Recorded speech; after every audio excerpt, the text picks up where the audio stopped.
지면으로 알아보는 인천 소식 신문 속 뉴스입니다. 각 신문사별 헤드라인입니다.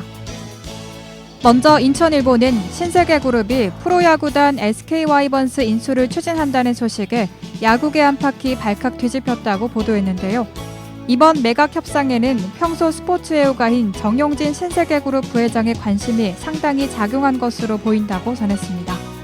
기호일보는 지역 문화예술계가 1년 넘게 이어진 코로나19 여파로 공연이나 전시가 줄줄이 취소되는 등 유례없는 보릿고개를 겪고 있다고 보도했습니다. 이 소식 잠시 후에 자세히 알아봅니다.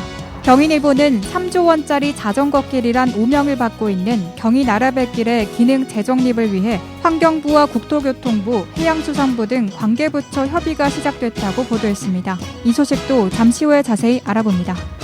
중부일보는 아파트 매매가와 전세가가 폭등하면서 인천 미분양 아파트가 14년 만에 최저치를 기록했다고 전했는데요. 지난 25일 인천시와 국토교통부에 따르면 인천 미분양 아파트는 466채라고 보도했습니다.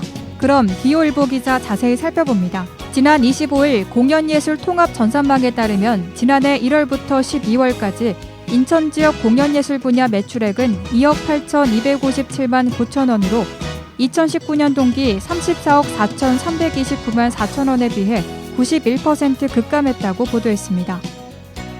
올해 들어 지난 24일까지 인천 지역 공연 상연 횟수는 단 5건으로 매출액은 208만 1천 원에 불과하다고 전했는데요. 코로나19와 사회적 거리두기로 인한 공연 예술인들의 생계 위협은 좀처럼 회복되지 못해 올해도 피해가 커질 것이라는 우려가 나온다고 보도했습니다. 시는 최근 총 20억 원의 예산을 편성해 생계에 어려움을 겪는 지역문화예술인 5천 명에게 1인당 50만 원을 지원하는 인천형 안전망 강화 재난지원금 정책을 발표했다고 신문은 전했습니다. 다음은 경인일보 기사 자세히 살펴봅니다.